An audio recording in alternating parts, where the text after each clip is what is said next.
Alright, so you may not know me, but I just need to get something off my chest. I need to be honest about something.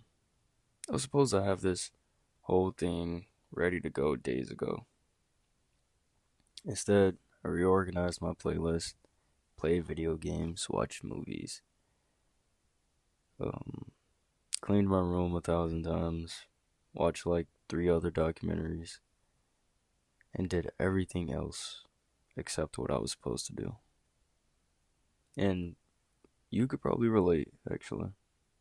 I think everybody could relate. We've all been there, probably. Who's We're told procrastination is the enemy. Like, it's being lazy. It's a bad habit. It's what's stopping you from being your best self, your most productive self. Everyone says it. Everyone also says, just get it done. Don't wait.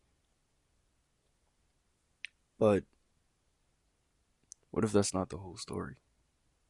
What if sometimes that thing we call procrastination, it's actually not that bad? It might even be helpful. But just think about it. How many times have you stalled on doing something to redo it over and over and over and over? And you thank yourself because you redoing it over and over due to procrastination actually perfected all the imperfections.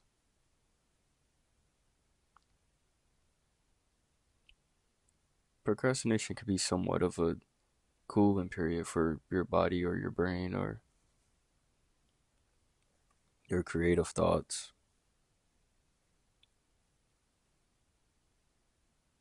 Or what about if you start some big project for school or for work? You just stare at the program you're looking at a blank piece of paper, maybe staring at a wall, trying to brainstorm ideas. So you go for a walk, take a shower, eat some food or something, or you just sit there and continue to brainstorm. And then the idea hits you out of nowhere.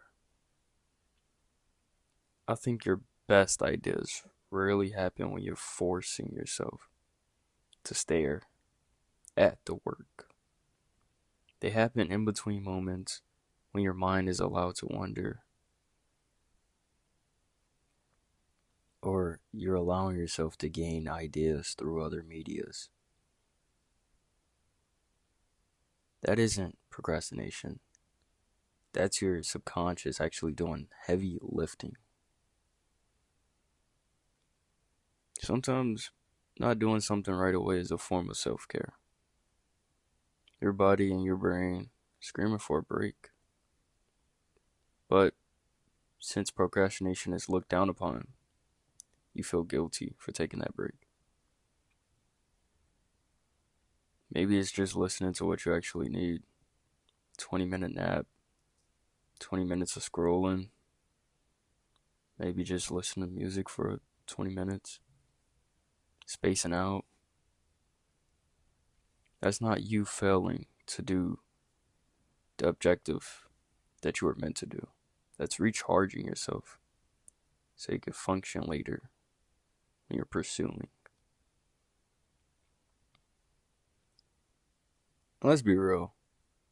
Not everything on our to-do list actually deserves immediate attention. Some tasks are just not urgent.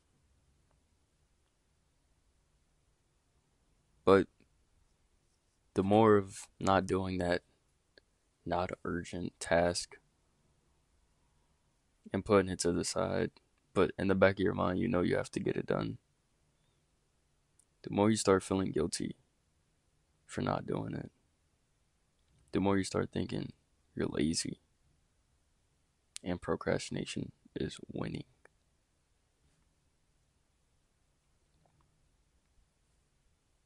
I'm not saying that it's always good to put off everything because it's not due then and now, but cramming all night for a test you knew about for weeks is something that's also stressful. It won't work. But what I'm saying is, don't beat yourself up every single minute you're not being quote unquote productive. That voice in your head that says you're wasting time, maybe tell it to chill out for a second. Maybe that time you're wasting is where your creativity lives. Maybe it's your brain's way of solving a problem that you can't tackle head on or immediately. We're all just humans who just need a minute or a few minutes or multiple minutes or even maybe hours and days. But the next time you find yourself putting something to the side, instead of the instant guilt trip, just ask yourself, is this the bad kind of procrastination? Or is this the helpful kind? Sometimes you gotta give yourself a minute. Just wait. Just pause for a second. To not be a robot every second of the day. Your best work and your saner self might thank you for it.